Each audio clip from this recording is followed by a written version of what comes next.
So this is the iPhone X that I actually recently went back to as my daily driver. I absolutely love this thing, and despite some issues, it's overall been a very good experience. A year after this phone was released though, so was the iPhone XR, the cheaper alternative that Apple originally provided in 2018, and again, I really liked it. I thought it was a great value iPhone. So today, seeing as they're both around $300 at this time, with the XR usually being slightly more, we're going to take a look at whether you should buy the newer, larger iPhone XR or the higher-res dual camera iPhone X. Let's find out. In terms of specs, they've got the usual generational differences. So while the iPhone X has the A11 Bionic processor, the iPhone XR has the A12 Bionic processor. They both share the fact that they got 3GB of RAM, variable internal storage, with the iPhone X having 64 and 256GB options, and the iPhone XR having that mid-range 128GB option, which is actually pretty good for some people. Now, me personally, I have the 64GB variant of both. I never find myself needing more ever, but if you do need just that little bit extra and not a lot more, it's nice that you can get that middle ground. In terms of weight, the iPhone X weighs in at a hefty 174 grams, but still, that's lighter than the 194 gram iPhone XR. While both are pretty hefty, most of this is down to construction materials, and while there is a noticeable difference, both are definitely manageable in my opinion. Each have multiple color options, with the X having a simple black and white, whereas the iPhone XR features many different colors, including black, white, coral, blue, product red, and yellow. Other than the screen and battery, which as usual get their own sections later on,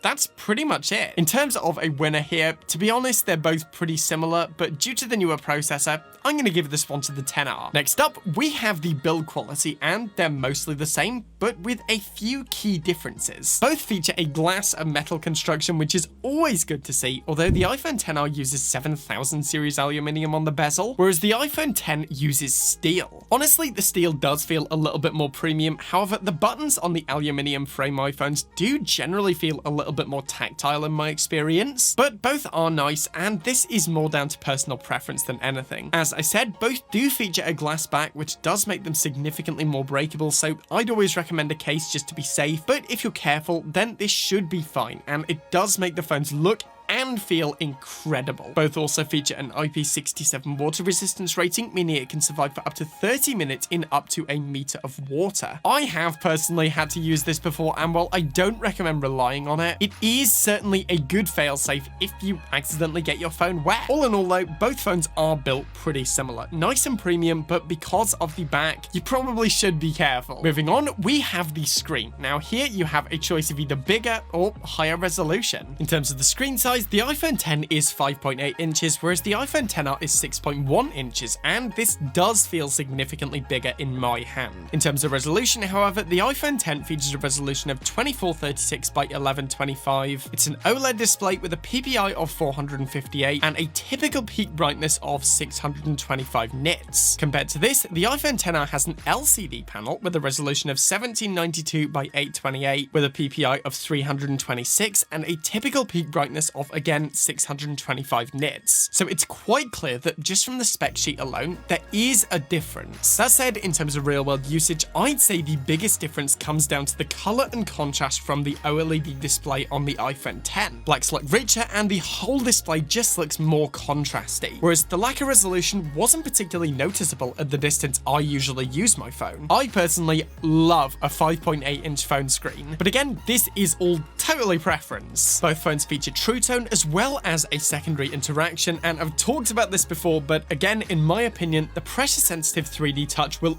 always be cooler than the time-based haptic touch in the XR and 11 or later line of iPhones. It feels like a genuine secondary interaction versus a long press whenever you're using it. Overall, while the iPhone XR screen is certainly better than the specs, I just have to give this round to the iPhone X. Following on, we have the button layout, and seeing as they are both notched iPhones, this is practically identical, bar a little bit of tactility. Both phones feature separate volume keys, isolated lock buttons, and the mute switch. Again, while both feel very tactile, I actually thought that throughout my usage, the iPhone XR actually felt a bit more tactile. Overall though, the button layout on both is very similar and feels great. Next up, again, as both of these are notched iPhones, the main unlock method for these phones is Face ID, and in my experience, they're actually about the same now. Granted, the iPhone X was a little slower on release, but once iOS 13 was released, the speed was drastically increased. Both are good in all lighting conditions as long as your face isn't obstructed. They unlock fast, they're accurate, and all in all, they're both pretty good. Don't get me wrong, neither are as good as the iPhone 11 series or later. You don't get any more extended angles despite the iPhone XR being newer. But yeah, again, all in all, I have very few complaints here. Moving on, we have one of the most important features of any modern smartphone,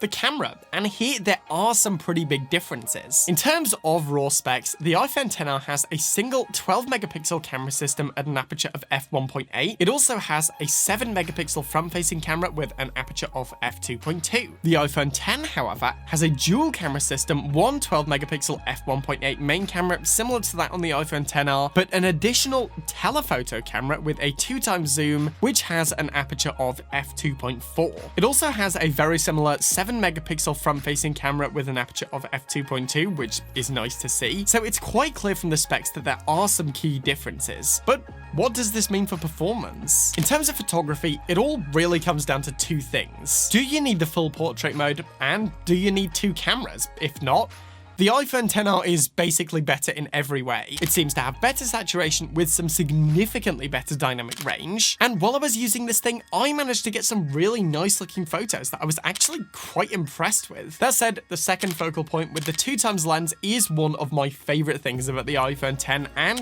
has been since I got it. Being able to get that alternative perspective is very useful when I'm trying to take some good looking images. It's a feature that I use whenever I go to take photos with my phone, and again, it's one of my favorite features of the iPhone X. Speaking of the telephoto lens, the portrait mode is way better on the iPhone X. There's no way to dance around it. It is much better. On the iPhone X, you can basically use the portrait mode on anything, and annoyingly, this isn't the case for the iPhone XR. For some reason, it only works on people, and while I know there are third-party apps that you can use to get around this, it shouldn't have to be this way. In terms of the front-facing camera, I'd say the iPhone XR is, again, slightly better in terms of dynamic range and color, but not by much. And really, if you want quality, you probably shouldn't use the front-facing camera regardless. In terms of video, again, very similar here. Both shoot 4K at up to 60 FPS, which I personally like to slow down to 24 FPS for that nice, smooth cinematic look, and if you put in enough effort, it can actually look pretty good. In terms of slow motion, again, both shoot up to 240 FPS in 1080p for that 10 times slower look, and while this doesn't look great quality, if you need that, I'd say switch to 120 FPS. It can still be useful for those ultra slow-mo splashes and things like that. The front-facing camera isn't great for video on either, I'm gonna be honest, but you can actually record at 60 FPS on the XR versus just 30 on the X. The stabilization is also slightly better on the XR, albeit slightly more cropped in, but all in all, when it comes down to it,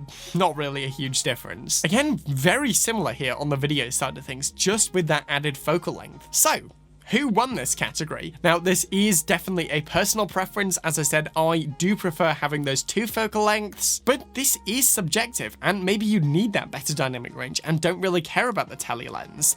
I personally think you should choose the right system for you based on what I've demonstrated here. So again, personally, well, I prefer the iPhone X. It may not be the best for you. After this, we have probably the most important aspect of any modern smartphone: the OS and app performance. In terms of support, as there is a year between these two phones and the iPhone XR is newer, chances are it will get a bonus year of support. That said, the typical support cycle of an iPhone is, I'm gonna guess 6 years now, seeing as the iPhone 6s threw everything off by still being supported. And as the iPhone X was released in late 2017, it's not going anywhere for a while. However, this should be a consideration if you plan to keep your phone for a long time. In terms of actual performance, however, both are pretty great. Scrolling through the OS, opening stock apps, and performing system functions on both had no issues. 4K videos perform well on both, and I didn't find myself having any issues while consuming media. In terms of gaming, I personally prefer more casual games, but I tested all kind of apps just to be sure, and honestly, there isn't a massive difference between these two. Both work really well. That said though, in the future, when the 10 most likely goes at a date before the 10R, there may be some more noticeable performance issues then. Moving on, we have the speakers. On both phones, we do have that stereo technology, which we've seen on iPhone since the iPhone 7, which essentially means that both the top and the bottom speaker are used in conjunction to create a wider, louder effect, and I have to say, it works pretty well on both. Honestly, I can't really tell the difference between them. Both sound pretty okay, so fine for casual listening, like watching YouTube videos or showering, but if you want some really good quality, I personally recommend plugging in some headphones. Finally, as usual, we have the battery life. In terms of specs, the iPhone 10 has a battery rated at 2,716 mAh, whereas the 10R is rated at 2,942 mAh. In terms of real-world performance though, I absolutely give this win to the iPhone 10R. Now, this could be for many reasons. A big factor is most likely the screen, or the more efficient processor, or even the bigger battery. But all things considered, there is a noticeable difference in battery performance between these two phones. In terms of actual performance, however, both usually get me through the day. However, I do notice myself plugging in my iPhone 10 during the evening much more often than I do with the iPhone 10R. So, there we have it. The main differences between these two phones. But which one should you buy? Well, honestly, it depends on what you like. Do you want a bigger phone with better battery life that will last longer? If so, then go with the 10R. However, if you want the better screen, more versatile camera, and like me, are a huge fan of that 5.8-inch screen size, then I would personally recommend checking out the 10. Alright guys, so that's it for today. I hope you've enjoyed this one. Let me know, by the way, what do you guys think? Do you prefer the 10? Do you prefer the 10R? Feel free to let me know in the comments. I always enjoy reading those. Once again, a huge thank you to everyone who supports the show on Patreon. If you want to get bonus videos, awesome wallpaper packs every month, and much more, then feel free to check that out. As for now though, as always, thank you for watching. Remember to like the video. If you want to see more content like this, then smash that subscribe button. I'm done for now, and I will see you guys in the next one.